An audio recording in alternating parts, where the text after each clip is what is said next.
All you'll ever be.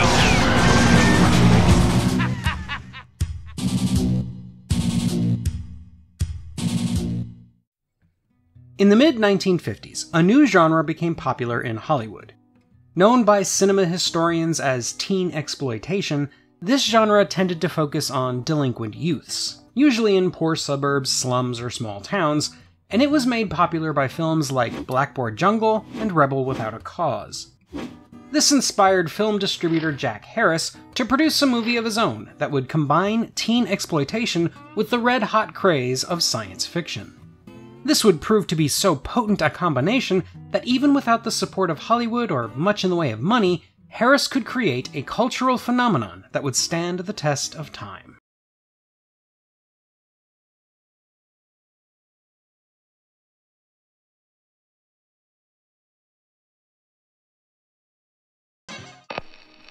It began as a night like any other in this small Pennsylvania town. Kids were going to midnight movies, stealing away to an isolated hill for romance, and causing general mischief, much to the consternation of the local police force. But then a meteorite crashes just outside of town, releasing a strange substance that can attach to the human body, consume it, and grow ever larger. The teens of the town try to alert the sleeping adults, but can they convince them this isn't just another prank gone too far? Or will the town ultimately be devoured by the Blob? Before we go any further, if you could please hit that like button, maybe this channel won't be swallowed up by the YouTube algorithm. If you really do like this video, please subscribe as well. Thank you in advance. With that out of the way, let's get back to the subject at hand. Every few years, if you look hard enough, you'll find mysterious reports of something commonly referred to as star jelly, an often clear or whitish-colored gelatinous goop that appears in grassland areas around the world. Star jelly, which I have to tell you is called caca de luna in Mexico, is believed by many to be extraterrestrial in origin, that it rains down from the sky in conjunction with meteor showers. While there are much more likely explanations, star jelly is probably the name given to a wide range of bizarre biological phenomenon like slime molds and cyanobacteria, star jelly never ceases to engage the imagination. Such was the case in 1950, when 4 Philadelphia police officers reported encountering a quivering disc-shaped mass of the stuff that measured roughly 6 feet in diameter. When they prodded it, it broke apart and dissolved into the ground. This story served as the inspiration for a concept by Irving H. Millgate called the molten meteor, in which a similar mass from the heavens terrorizes a small Pennsylvania town. Millgate gave the story to his friend Jack Harris, who he knew was interested in making a science fiction movie, and Harris passed it along to Theodore Simonson and Kay Lineker to turn it into a screenplay. Harris knew he wanted to produce the film locally, and so he used a company known at the time for making religious films, Valley Forge Film Studios, where the director Irvin "Shorty" Yeaworth was already well versed in the process of making movies. The entire crew was filled with what were technically considered amateurs, and though Valley Forge had never put together a film as ambitious as the Molten Meteor, they proved more than up for the task. Funding the project, however, was much more challenging. Harris did shop the script around to the major Hollywood studios in search of a distribution deal, but nobody was interested at the time, so instead, he put a second mortgage on his own home, borrowed from his family's life insurance policies, and secured an agreement with Deluxe, specifically its New York labs, to secure 2/3 of the projected $100,000 budget. The other third was put up by Yeaworth. Later, when the film was nearly complete, the special effects ran over budget by as much as $30,000, but by then, Paramount Pictures finally expressed interest in distributing the movie and bought it for $300,000. While this was a significant sum of money for folks in rural Pennsylvania, it was still small potatoes by Hollywood standards, and it was thus more than enough to pay off all the outstanding debts and secure a tidy profit for everybody involved. Most of the background cast was filled with regulars among the Valley Forge players, with most of the larger roles going to stable actors and day players out of New York. For the lead role of teenage Steve, Harris originally considered Anthony Franciosa and went to see a performance of the Broadway play A Hatful of Rain in which the actor was starring.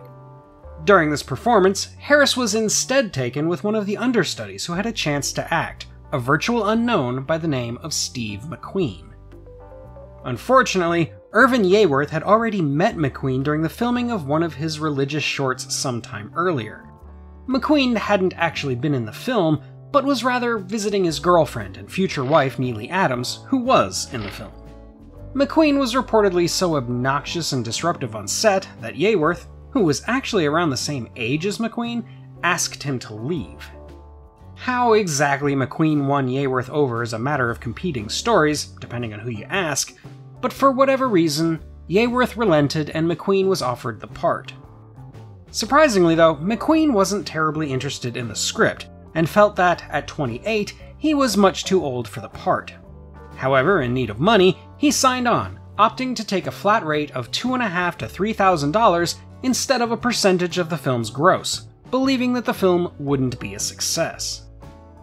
After the film started him on a path to superstardom, he didn't like to talk about it, and was reportedly very bitter about missing out on the film's financial success, though after he died of asbestos-related cancer in 1980, the only thing hanging on his bedroom wall was a poster for the Blob. The female lead is played by the equally unknown Anita Corso.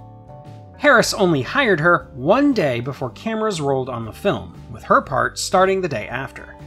Though the Blob would ultimately be her only feature film credit, she would go on to have a wildly successful career on television, in particular for her work on The Andy Griffith Show.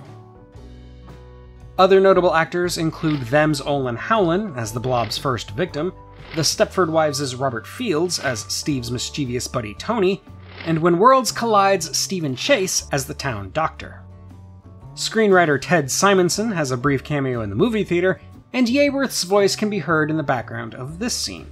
He's right, Lieutenant. Filming began in 1957 at Valley Forge Studios and in the relatively small towns of Chester Springs, Downingtown, and Phoenixville, Pennsylvania. Most of the exterior buildings are real locations, including Phoenixville's now famous Colonial Theater and the recently restored Downingtown Diner. And the 35 days of shooting went relatively well, with the exception of Steve McQueen, who was as much of a handful as Yeaworth had feared. One constant source of frustration can actually be seen in the final film, where McQueen's refusal to stop smoking during filming resulted in wisps of smoke showing up in this scene, where he held his lit cigarette behind his back. An accident can also be seen in the final film at the moment where people are rushing out of the theater. One of the cameramen fell down and was nearly trampled, but in a show of expert professionalism, he kept filming, resulting in some of the film's most memorable cinematography. One last problem during filming was that Yeaworth, a Methodist minister, refused to work on Sundays, which meant that filming ground to a halt every week. The real drama, however, was with the special effects, which took a combined total of 6 months to complete. Under the supervision of Barton Sloan, most of the effects were done with clever use of miniatures. The Blob itself was usually made of silicone and red dye, which was then put on a tilting table over either a miniature set or a still image, with the camera fixed to its position. Sloan would then tilt the entire apparatus around to make the Blob appear as though it were throbbing and moving. There were some budgetary restraints, most notable during the climax at the diner, and as mentioned before, the film still went significantly over budget. While not exactly groundbreaking, the effects are still surprisingly good for a low-budget 50s film, and they certainly look unique when compared to other sci-fi spectacles of the time period. There was some debate behind the scenes over how much to show of the Doctor's death, which was reportedly pretty graphic, with the final film only showing the briefest of glimpses.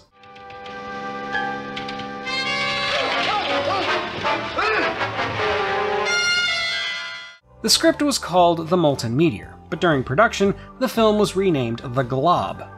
However, after wrongly assuming the name to be copyrighted, it was later renamed to The Blob. The title was intentionally goofy, designed by Harris to get the attention of Entertainment Comics, who wouldn't be able to resist using it, thus giving the film free publicity. Harris also insisted on replacing the dramatic love theme that played over the opening credits with a cheesy pop song performed by a lesser-known Burt Bacharach. That song, also titled The Blob, went on to be a top 40 hit, and I can't help but admit that it is impossibly catchy.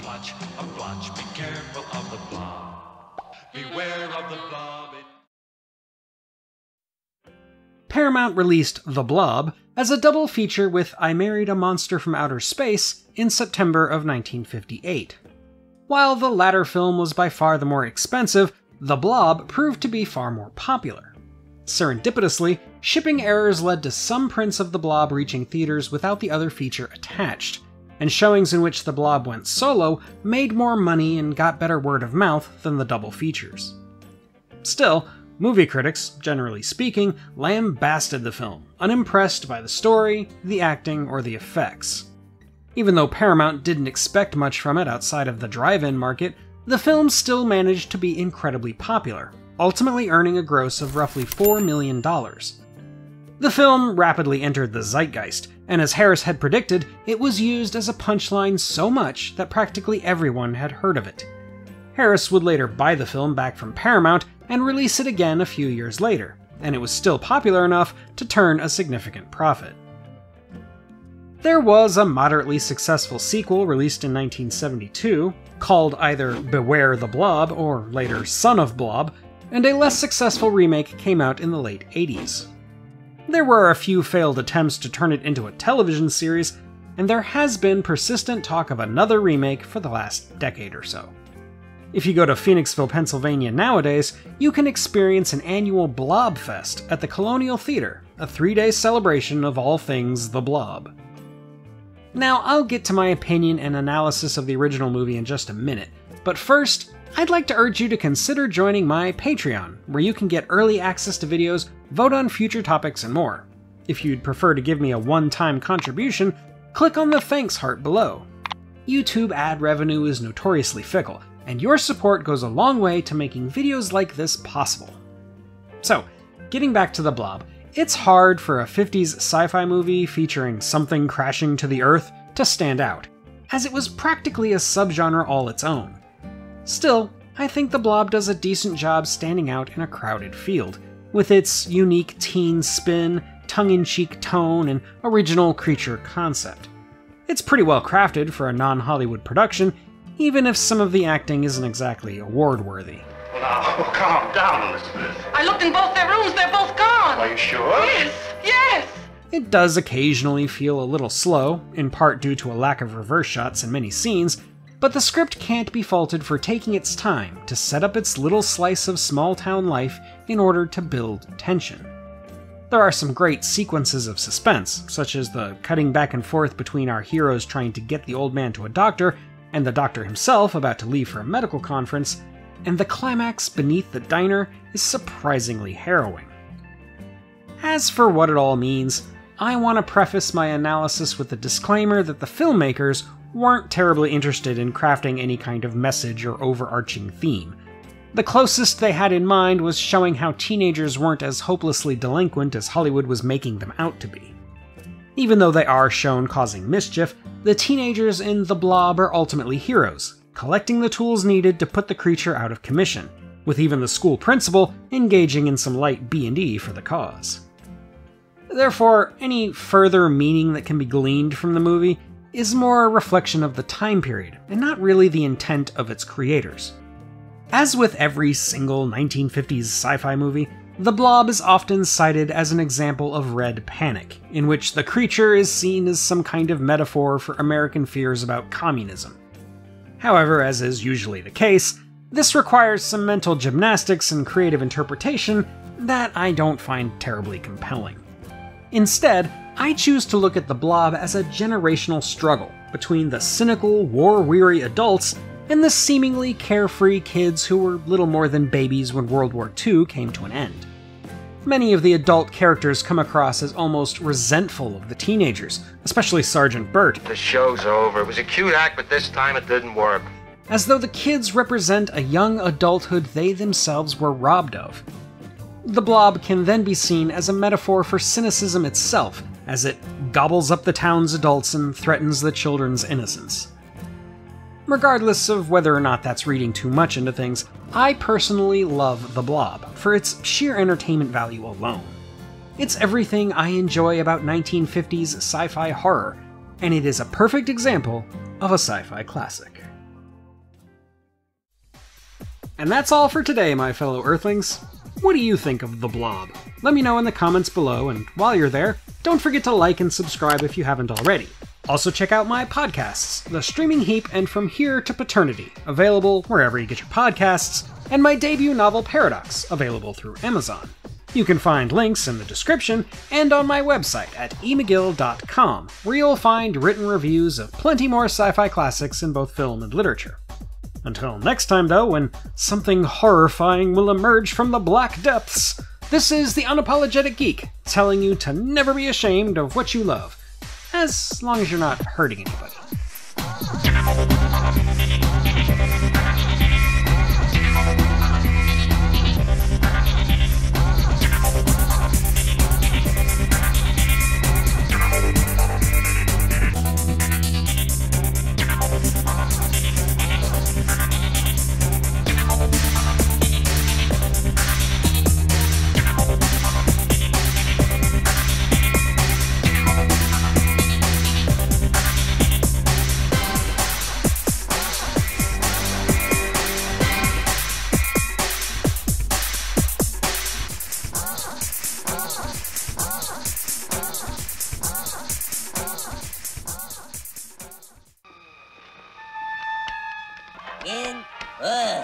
Seems to be a short circuit in here.